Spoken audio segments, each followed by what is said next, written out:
All right, hello again, Algebra 2 people. So today's video, I think it's going to be a pretty quick one because it's just about something we call inverse variation.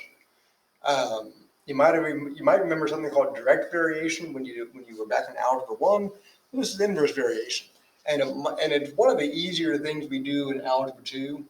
The reason it's here, just some background, is because we're working on rational functions, right? The function, like the parent function 1 over x. So this is basically what that is. So what we do, the inverse variation equation can be written in two different ways. So you can either write it as x times y equals k, where k is what we call the constant of variation, or the other way you can see it written, a little more commonly probably, is y equals that same k over x. So but that first one, the sy equals k, that's kind of like that's what you do to find the constant variation. So all these problems are going to be in the format of you're given one set of xy values. We can then find the k value, and then once we know k, then we can find any other x and y that belong in that function. If that makes sense.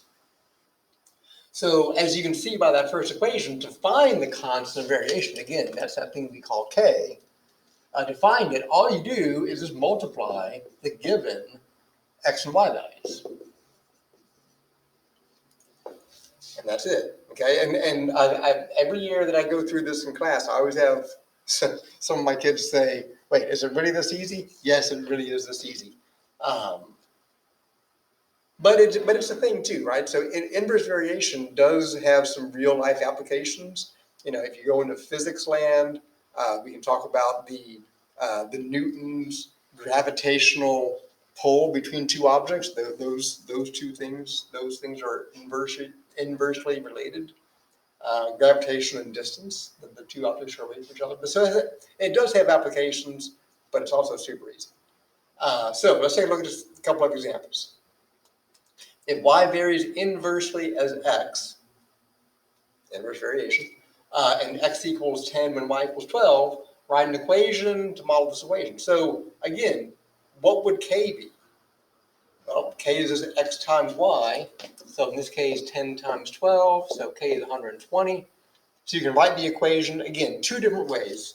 You can see it as y equals 120 over x, or you could also see it written as xy equals 120. They're both valid, and you can use them both ways. But again, the y equals is more like function-based, stuff like that. Okay, so let's look, not just writing an equation, let's see what a problem will look like finding values once you find the constant variation. So example number 2, if y varies inversely as x and x equals 40 when y equals 5. So this is like your given set of points, right? So I'm not even going to read the rest of the question. All I want to do first is find k. So my k is going to be equal to 40 times 5, which is 200. So my equation is going to be, I'm going to write it just like normal. So xy equals 200. Okay, now I can actually read the question because what it says here is find y when k equals 2. So basically, we're going to take the 2, we're going to plug it into the x, and just solve for y. And you can all, if you're watching this video, I am extremely confident that you can do that. So just divide by 2, so y is equal to 100, and boom, you're done. Okay, so these are always just going to turn into simple division questions, is all they are.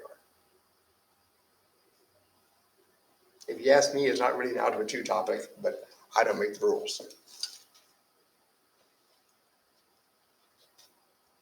So that's it. That's really all there's to it. I've got a couple more examples, and I'll let you pause the video and do a couple of these on your own.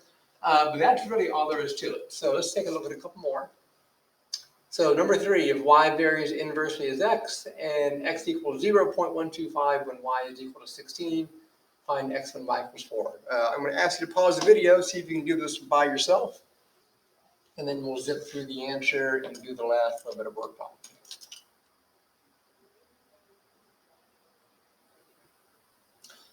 So when you're doing this, so again, that first thing, so the x equals 0.125, y equals 16, you might recognize 0.125 as 1/8. So it might be easier to use a fraction, but either way, we can find k by doing 0.125 times 16, which is 2. So my equation is just xy equals 2 in this situation. And then you look at the rest of it, so we want to find x when y equals 4. So I'm going to take the 4, I'm going to plug it into y. So I would have x times 4 equals 2, but again, divide by 4 both sides. So x is equal to 1/2 or 0.5, however you want to write that. The only thing about inverse variation, which, is sometimes you'll get a word problem like before, but it's the same process. Holy cow. So volume of a gas varies inversely to the pressure. Volume of a gas is 200 cubic centimeters under a pressure of 32 kilograms per centimeter squared. So you can use different letters. I'm going to keep on using x and y because it's easy. So I'm going to let the volume be the x, and I'm going to let the pressure be the y. It honestly doesn't matter, but I'm just going to kind of do that in order. So again, constant variation. K is equal to x times y, so 200 times 32. And I think you see that 6,400.